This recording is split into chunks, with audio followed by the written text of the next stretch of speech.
Bismillahirrahmanirrahim.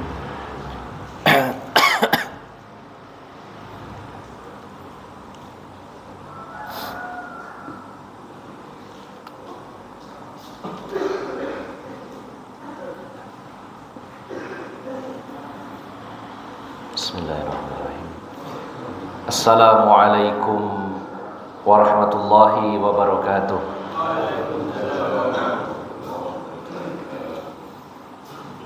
Innal hamdalillah nahmaduhu wa nasta'inuhu wa nastaghfiruh wa na'udzu billahi min shururi anfusina wa min sayyiati a'malina may yahdihillahu fala mudilla lahu wa may yudlil fala hadiya lahu wa ashhadu an la ilaha illallah wahdahu la syarika lahu wa ashhadu anna Muhammadan abduhu wa rasuluhu la nabiyya ba'dah.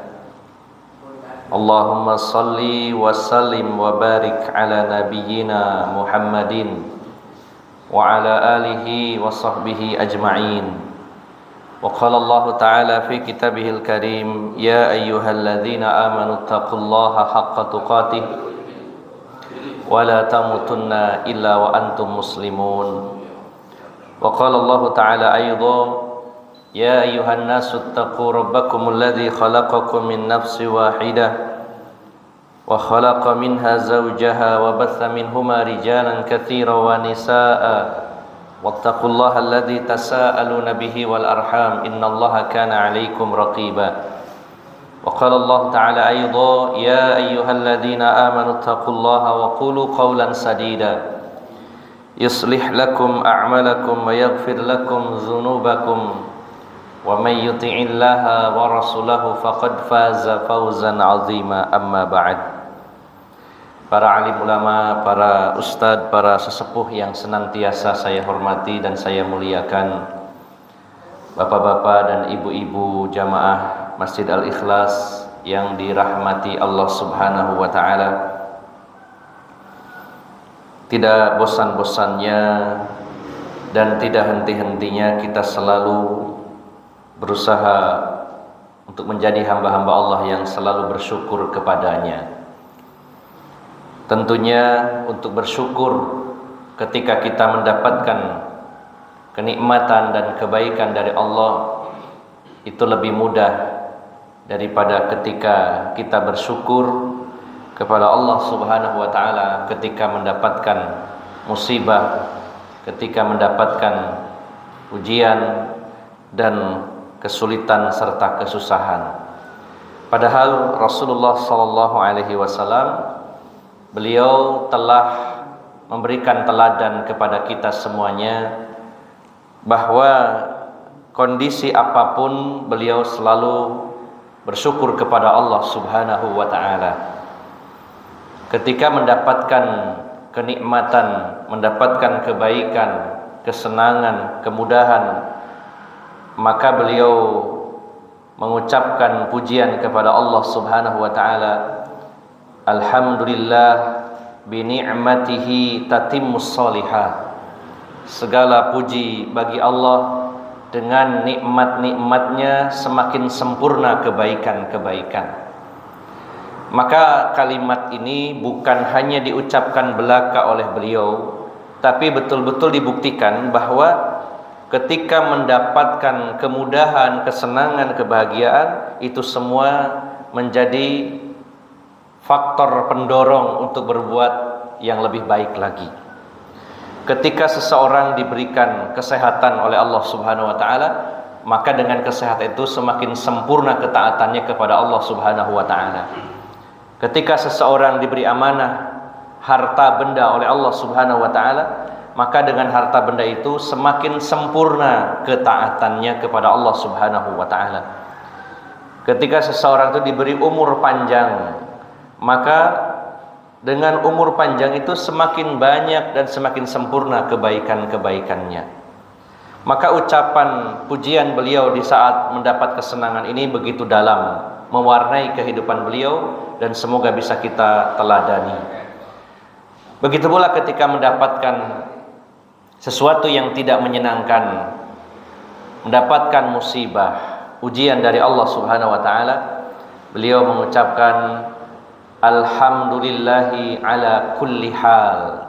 Segala puji bagi Allah dalam segala situasi dan kondisi. Maka ini pula yang dipraktekkan oleh Rasulullah sallallahu alaihi wasallam, bahwa apapun yang Allah berikan itu adalah yang terbaik. Takdir baik dan buruk itu lil makdur, bagi yang ditakdirkan. Adanya takdir baik, takdir buruk itu bagi manusia yang telah ditakdirkan oleh Allah. Tetapi bagi Allah semua takdir adalah baik. Kita mengatakan wah ini takdir saya baik, wah takdir saya buruk, atau mungkin bahasa umumnya nasib saya baik, nasib saya buruk, itu bagi kita. Tapi bagi Allah Subhanahu wa taala semuanya baik.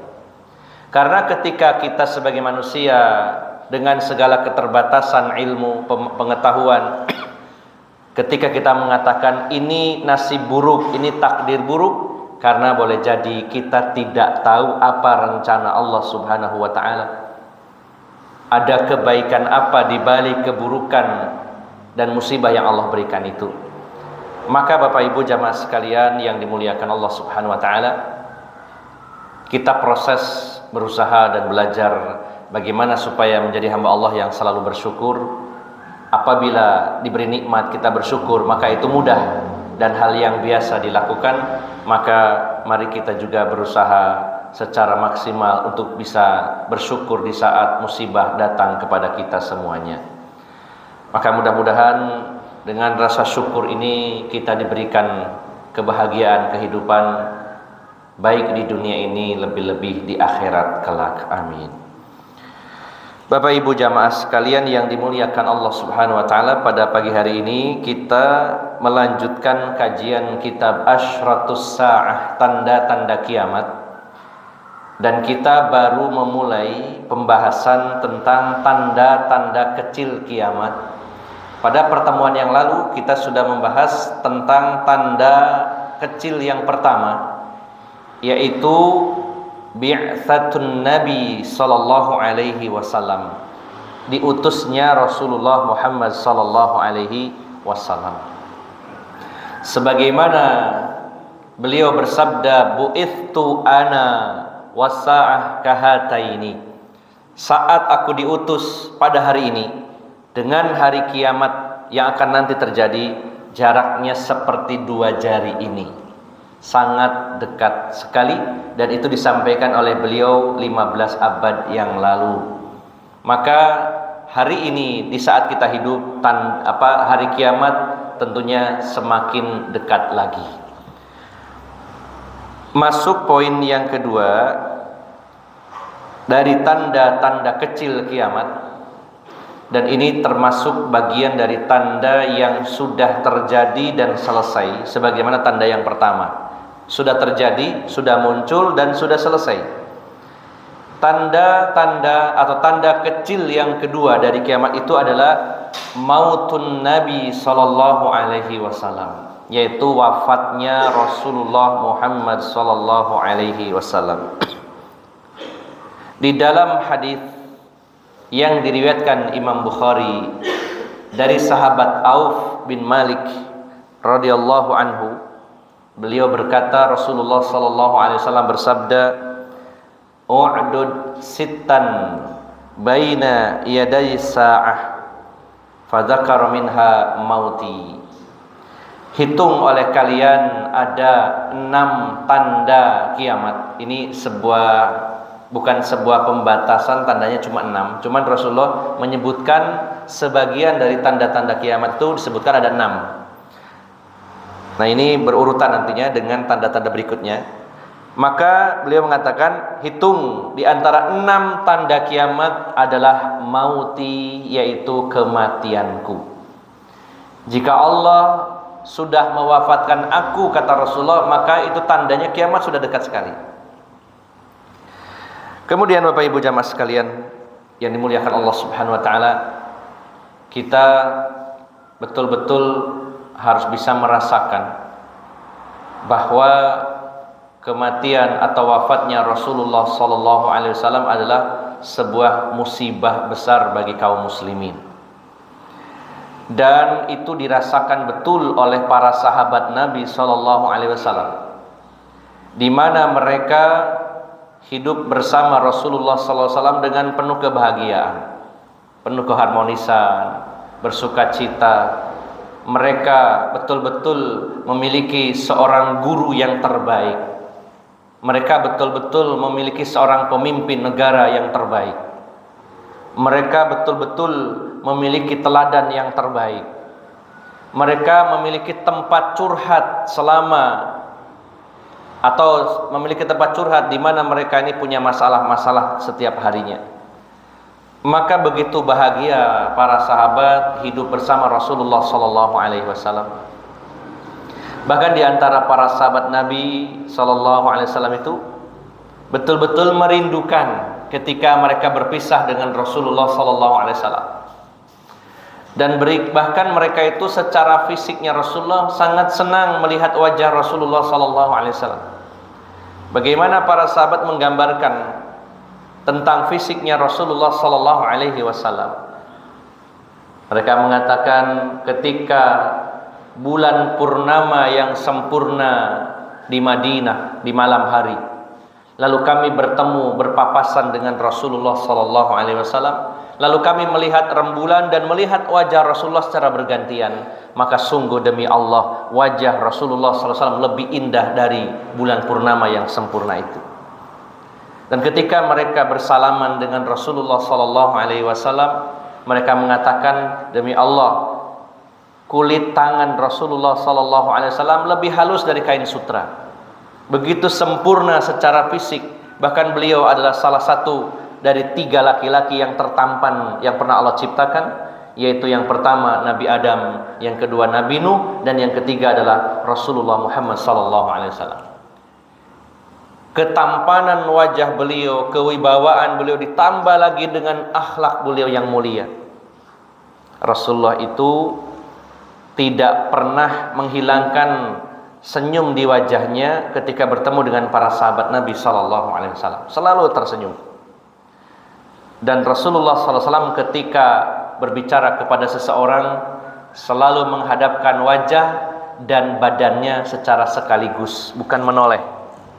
Maka kita berusaha meneladani beliau bila berbicara dengan orang, misalkan orang itu berada di sisi kanan kita, kita tidak menoleh begini, ngajak ngobrol, tapi menghadapkan wajah kita dan badan kita sekaligus. Bila ada yang berbicara di sebelah kiri, kita menghadap ke kiri. Ini adalah contoh dari Rasulullah sallallahu alaihi wasallam. Maka secara fisik, secara akhlak, secara keilmuan, para sahabat begitu mengagumi beliau.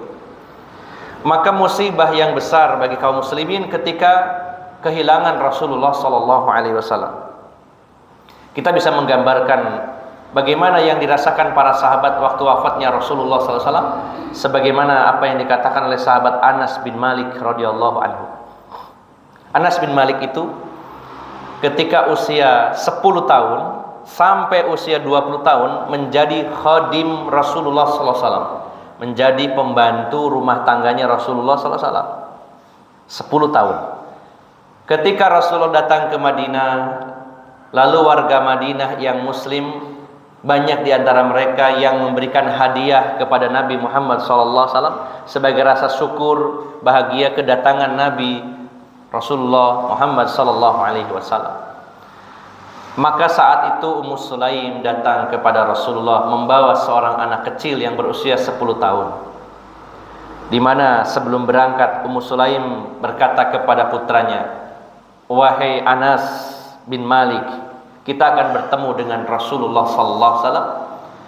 Lalu setelah bertemu, kata Ummu Sulaim, "Wahai Rasulullah, orang-orang di Madinah memberikan hadiah kepada Anda.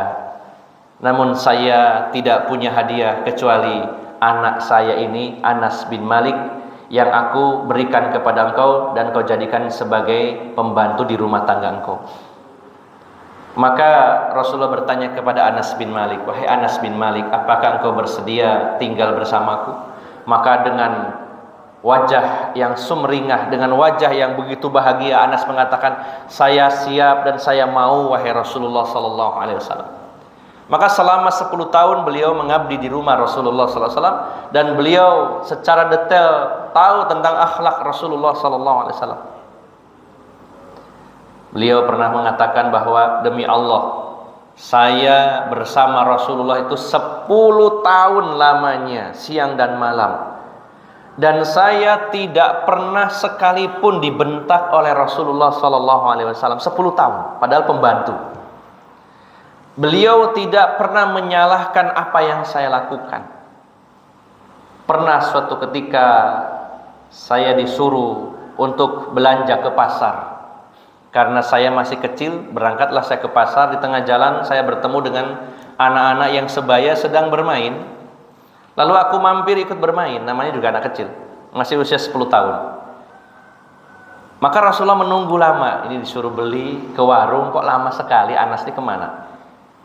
Maka Rasulullah mencarinya. Dan ketika Rasulullah menjumpai Anas sedang bermain, Rasulullah mendekatinya dari arah belakang lalu memegang pundaknya. Maka alangkah kagetnya saya, kata Anas bin Malik, menoleh ke belakang, loh kok Rasulullah?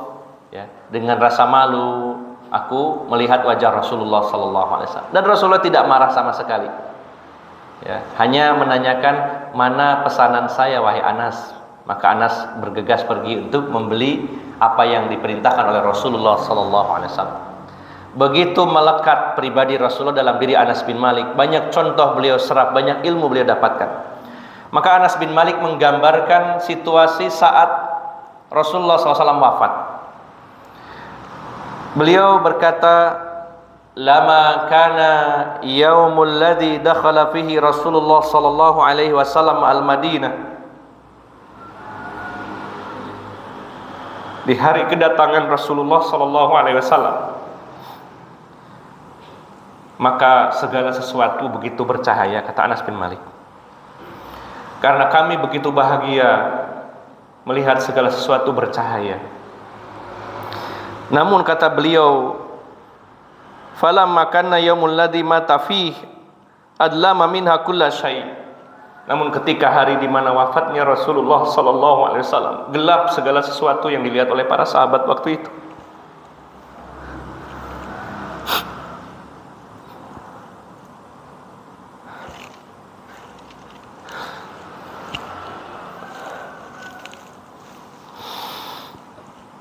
Kita bisa merasakan apa yang dirasakan para sahabat Nabi ketika Rasulullah datang ke Madinah. Segala sesuatu seperti bersinar, bercahaya. Karena ketika itu para sahabat begitu bahagia. Namun ketika Rasulullah sallallahu alaihi wasallam wafat, maka segala sesuatu dilihat oleh para sahabat seperti gelap gulita. Kemudian mereka mengatakan, para sahabat, wa ma nafadna an Rasulillah sallallahu alaihi wasallam al-aidi wa inna la fi dabnihi hatta angkarna qulubana. Tidaklah kami selesai menepukan tangan kami karena Rasulullah sallallahu alaihi wasallam, dan ketika kami menguburnya, maka sehingga kami mengingkari hati kami. Ketika jenazah Rasulullah sallallahu alaihi wasallam diletakkan dalam kuburnya, para sahabat seolah-olah tidak mau melepaskan jasad Rasulullah sallallahu alaihi wasallam. Begitu kuat melekat apapun yang dialami oleh Rasulullah dan para sahabat, sehingga para sahabat begitu berat ingin melepaskan jasad Rasulullah SAW ketika dikuburnya. Maka inilah situasi yang dirasakan para sahabat Nabi Sallallahu Alaihi Wasallam. Maka Bapak Ibu jamaah sekalian, wafatnya Rasulullah Sallallahu Alaihi Wasallam adalah salah satu di antara tanda-tanda kiamat. Kemudian setelah wafatnya Rasulullah Sallallahu Alaihi Wasallam, Abu Bakar dan Umar berkunjung ke rumah Ummu Aiman radhiyallahu anha, di mana saat Rasulullah masih hidup, beliau sering berkunjung ke rumah Ummu Aiman ini. Lalu Abu Bakar sesampainya di rumah Ummu Aiman bersama Umar bin Khattab radhiyallahu anhuma, mereka bertiga saling bercerita kenangan-kenangan indah bersama Rasulullah sallallahu alaihi wasallam. Maka tiba-tiba Ummu Aiman menangis di hadapan Abu Bakar dan di hadapan Umar bin Khattab. Lalu sahabat Abu Bakar bertanya, "Wahai Ummu Aiman, mengapa engkau menangis? Bukankah saat ini kondisi Rasulullah SAW lebih baik daripada waktu hidup di dunia? Bukankah beliau sekarang berada di sisi Allah Subhanahu wa taala, kondisi yang lebih baik daripada saat beliau hidup? Kenapa engkau menangis wahai Ummu Aiman? Kata Ummu Aiman, aku tahu bahwa kondisi Rasulullah SAW lebih baik hari ini daripada ketika beliau hidup di dunia ini. Namun aku menangis karena dengan wafatnya Rasulullah SAW sebagai Nabi yang terakhir, maka terputuslah wahyu dari langit, dan wahyu adalah kebaikan dari Allah Subhanahu wa ta'ala. Dengan wafatnya Rasulullah SAW, maka tidak lagi malaikat Jibril turun untuk menyampaikan wahyu Allah Subhanahu wa ta'ala. Sudah tidak ada lagi Nabi yang diutus oleh Allah Subhanahu wa ta'ala. Sementara wahyu Allah itu adalah kebaikan, kasih sayang dari Allah Subhanahu wa ta'ala, dan itu sudah berhenti dengan wafatnya Rasulullah Muhammad sallallahu alaihi wasallam. Jika beliau Nabi yang terakhir, jika beliau adalah Rasul yang terakhir, maka kita juga umat yang terakhir. Maka dengan berakhirnya kehidupan Rasul yang terakhir ini menunjukkan kiamat sudah sangat dekat sekali.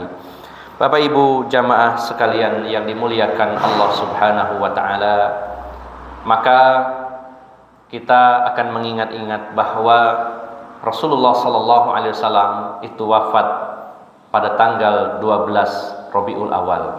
Sementara kelahiran beliau masih diperselisihkan apakah tanggal 12 atau tanggal yang lainnya. Bahkan ada yang mengatakan sebagian ulama ahli sejarah tanggal 19 Rabiul Awal. Namun yang pasti adalah tanggal wafatnya Rasulullah SAW itu juga tanggal 12 Rabiul Awal. Maka kadang saya berpikir ketika sebagian kaum muslimin merayakan hari kelahiran Nabi SAW tanggal 12 Rabiul Awal, namun saat itu pula bertepatan dengan wafatnya Rasulullah Muhammad SAW.